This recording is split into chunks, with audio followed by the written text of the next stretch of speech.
Alright y'all, today we're gonna go out on the farm. It's my favorite day of the year, which is the first day of fall. Down here in southeast Georgia, October the 10th is what my cameras show. A lot of bucks that show up on our farm here, which is 110 acres. It's surrounded by a lot of big southeast Georgia bays and swamps. It's real wet land down here.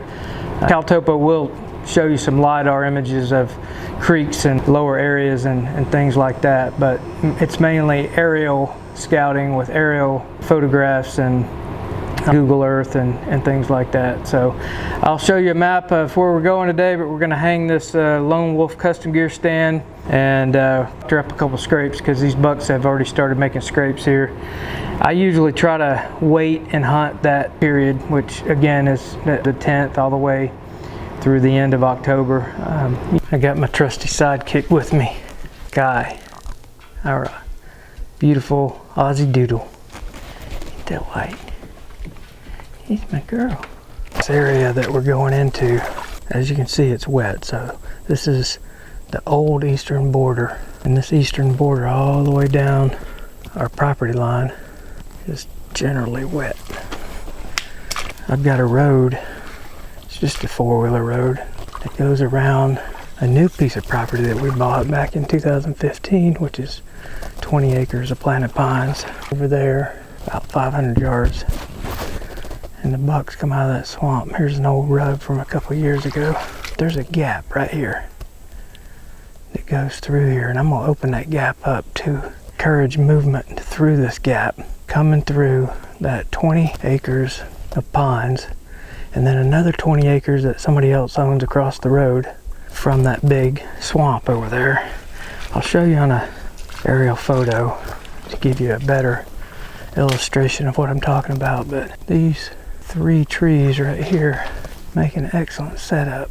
There's also a corner that's made over here where my 20-acre four-wheeler road basically comes from the north and the south, runs right down this tree line right here, and then it makes a sharp curve back to the east. I think I should be able to do this with just two of these Amsteel ropes for my sticks, and then one for the top and one for the bottom of the seat post. Here's our screw-in steps, because this is an old black bay tree. I got the stand set up there. It's really a boundary marker from our old property to the new property, but it's just a real thick border. So I'll show you what's on the other side. So this is the trail that I widened a few minutes ago. You'll notice that if you can, especially down here in the deep south where everything's so thick, if you cut a hole like that, the deer will start using it. It might not be right away, but they were already using this, so I just opened it up a little bit wider. See, this is our 20 acres here, and the border going out to the east is right over there by that big pine tree, and I cut this opening to the stand right here. You can see the stand, and I like to be set up in this tree stand right over there. So you can't quite see the platform, but you can see the three groups of trees right here where I'll be sitting. My head will be in there. Anyways, the way this sets up on the map, again, this goes to the east, and this road here curves around and goes to the north. So it makes a 90-degree turn here.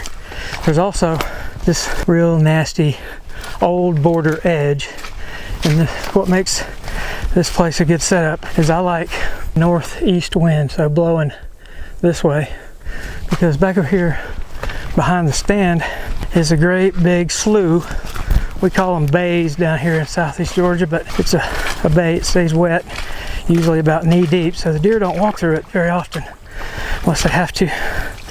So the other part of this setup that's kind of neat is not only did I cut this opening, which I believe the bucks were using this one. There's a doe opening up here about 50 yards just up here.